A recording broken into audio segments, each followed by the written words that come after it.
Welcome everybody, it is Crypto Moose and it's time to get loose. Mitchell Bouchard, your crypto and NFT investor. Welcome to episode 700. So on this episode, I want to give you guys 5 pro tips, things that I've learned over the last 5 years of being in crypto, things that I wished that I've done differently, specifically this last cycle. So yeah, if you guys get something out of this, please like, comment, subscribe. And also because we are at the end of the year, right now we are December 29th, 2024, and the goal was 5,000 subscribers. Currently we are, I believe we're less than 100 subs away. So we're almost there. So if you guys can subscribe and also comment down below, when did you first start watching this channel and why? So I would like to know that. And just give me your thoughts and opinions on, I guess you would say these 5 lessons, 5 things that I wish I kind of didn't have to learn the hard way. Okay. So also with that being said, Bitcoin dominance around 56%. We're looking at a $93,700 USD Bitcoin, which is good. So it seems like we're consolidating again before we have another leg up. And effectively, I still believe that we are going to see perhaps $150,000, $200,000 Bitcoin in 2025. So that's a cool little prediction for you guys.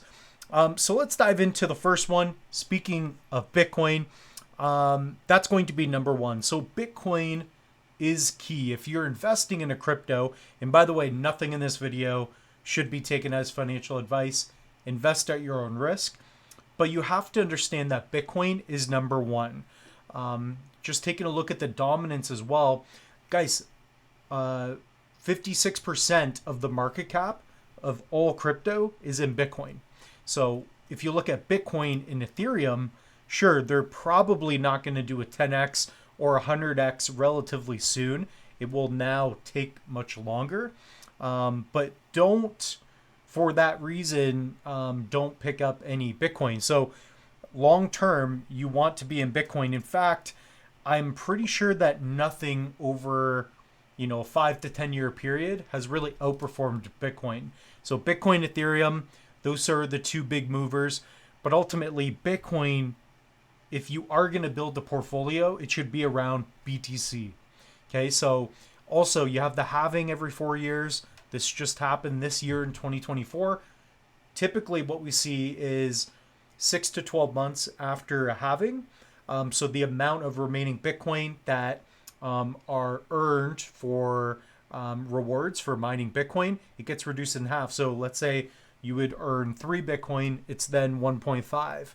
Then it's going to be, 0.75, then 0.3, whatever, and then 0.000. So it's going to get exponentially more difficult, and the supply shock is just there. So Bitcoin, biggest, largest decentralized token, the biggest blockchain, and yeah, it's a big deal. So do not discount Bitcoin. So keep that in mind. I wish that I would have just picked up more Bitcoin, played around with alts a little bit less. So number 2, don't chase new memes. Kind of similar. But let's take a look here. So we're on CoinMarketCap under the memes category. And guys, comment down below. Did you pick up enough Bitcoin? I definitely didn't. I'm always chasing alts. And I'm just banking on an alt season right now. But guys, look at memes. So some memes are at 47 billion in market cap. Egregious. It's crazy. But they're brands, they represent happiness, right? So Dogecoin, it's fun, right? It's tied into, Elon Musk, and, we have Pepe now, which is pretty big. Bonk, a big Solana one. But what you want to be weary of is down here in the low cap, sketchy stuff. Like why? Why would you get why? Point is here, guys, if you're going to dump, if you have $1,000 and you put 1,000 into Purple Pepe and you buy 0 Bitcoin, I promise you, you are probably not going to be happy in the future. Okay, so if you are going to get into crypto and if you want to get memes, I think they're fun. I get memes. I've won at memes. I've lost at memes. I bought Dogecoin early a long time ago. This was before Elon ever tweeted it. This was before it was worth anything, way before a penny. But at the time, and even now, playing around with these new memes is crazy, right? You don't know who holds them. And yeah, it's just something to think about. So try to stick to the layer ones, right? Stick to the BTC, stick to the top tens, right? So that's kind of part of this. Don't just chase a meme. Don't have 90% of your portfolio in memes. That's my suggestion. But nothing in this video should be taken as financial advice. You're listening to a loose moose. So tip number 3, it's risky, it's difficult, for sure. So if you don't want to get any crypto because it's too risky, then don't. But understand that it's also risky to not get any crypto. But you want to make sure you get the good stuff. So for example, if you do get Bitcoin, make sure that you get it. And we'll get into another point. But just understand that it's going to take time, right? So it's risky, it's difficult, because most people, they buy when everybody's getting excited, everybody's talking about it. And trust me, next time Bitcoin dips back down, and it will eventually, most people are not going to want to buy it because there will be some news, there won't be as much energy behind it. So I think it's going to be good going forward in 2025. You got pro-crypto president, administration. You got hopefully Charles, who's going to play a big role in, everything crypto in terms of legislation in not just the US, but hopefully more in Canada, other countries. Bitcoin is a global currency, right? It's the market's going on right now. This thing moves throughout the night. Stock market doesn't do that. So it's very interesting. So keep that in mind. It is difficult, like it is risky, but in that, you can learn and make mistakes. So if you're in it for a week, you probably don't know much, but through time and experience, just pick up some tokens, test it out. Number 4, so use cold storage. This is a big one. You guys can use the link tree. So you guys can go here and use code Moose. This is a hardware wallet. It's cold storage. So the difference between something like this and an app on your phone where you hold your crypto is if somebody hacks my phone, they can sign a transaction, send tokens away to themselves, away from my wallet. Whereas with this device, you have to physically interact with the device. So you have to have the device, right? It's typically 3 points of contact, something you hold, something you see, something you sign, etc. But it's password protected, and your tokens, for sure, they're held on the blockchain anyways. But when somebody steals crypto from you, what they're doing is they are signing a transaction from your wallet and sending tokens to theirs. Okay, and this allows you to be the only person who truly owns your keys. So not your keys, not your cheese. I have videos explaining it. So guys, check out the channel. We have tons of videos here. I have online courses as well, and that's not what this video is about. But if you are a beginner, if you want to take this stuff serious, check out my Udemy course. I cannot explain it better in person. This is screen recording. This is something where I take you step by step, lesson by lesson, and I teach you everything I know. That would be something like a masterclass where it's beginner to pro, level 1, level 2, level 3. But guys, get cold storage. You don't have to get this one. Get one that you like. But ultimately, as soon as you have over $100 in crypto, I think it's worth investing for the long run. So again, if you guys have something like a wallet, a web wallet, I have a bunch here, something like Phantom, Nami. If somebody accesses your computer, maybe they just, hack in somehow. I don't know how they're doing that.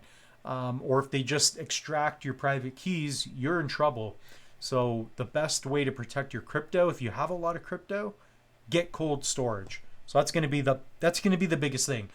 I have a lot of friends. I have different people that have, lost money in crypto. Maybe they just didn't understand it. So I would get educated first, use ChatGPT, watch this channel, learn about private keys, and utilize cold storage. Number 5 is arrogance. So that's just thinking that you know everything in crypto, but you probably don't. The whole market changes. So look at all these categories now. Not that you have to know them all. You don't have to know everything about the DOT ecosystem. You don't have to know everything about memes. You don't have to get every token. In fact, it's probably best, and that's what I teach in the online courses. I help you identify categories that you're interested in, because if you're interested, you're probably going to invest better in that category. You'll see things better. So if you're someone that played sports like I did in high school, maybe look at sports tokens or something. Understand layer ones, right? Maybe you're into that. And it makes more sense because instead of having to get very specific with one winner like an alt, you can just get the underlying asset. So a lot of tokens are built on top of layer ones. So for example, you have Ethereum, which is the biggest. A lot of tokens are called ERC20 tokens. They're projects that are built on Ethereum. They utilize ETH for gas fees. Same with Cardano, same with Solana. Instead of having to pick the right Solana meme, you can get Solana, and everybody that owns Solana, the price is effectively going to go up if there are all these successful projects. So you're seeing that a lot with Ethereum. So for example, Ethereum, the reason it's number 1 right now is because there are a lot of decentralized applications. So dApps. So you have, places where you can do things like yield farming. You have lending and borrowing. You have NFTs. And these NFTs that are being created on Ethereum, that's going to benefit Ethereum. So you don't have to pick the right NFT project. You could just pick up ETH. So that's one way to look at it. And I think layer ones are probably the safest, best way. And, just keep in mind that you want to continue to learn, continue to look at other projects. So right now I'm looking at Sui. I'm going to be looking at Ondo. A lot of people are talking about those. So I want to see if they're better than what I'm currently in. So right now my portfolio, compared to a few months ago, it went from 50 different tokens, 50, to now 5. I only own 5. Mostly Cardano, Copia I like, cornucopias, I talk about that a lot, Bitcoin, stuff that makes sense. Okay, so you're already in a speculative world. Try not to get too speculative in a speculative environment. So something to keep in mind. So I hope you guys like those 5 lessons, tips. So if you guys get something out of it, guys, smash the like button, subscribe. We have a lot more content. I'm going to be doing a top 3 tokens video, and then we have another ADA price prediction. So with that being said, the moose is loose. Protect your crypto. We'll see you in the next one.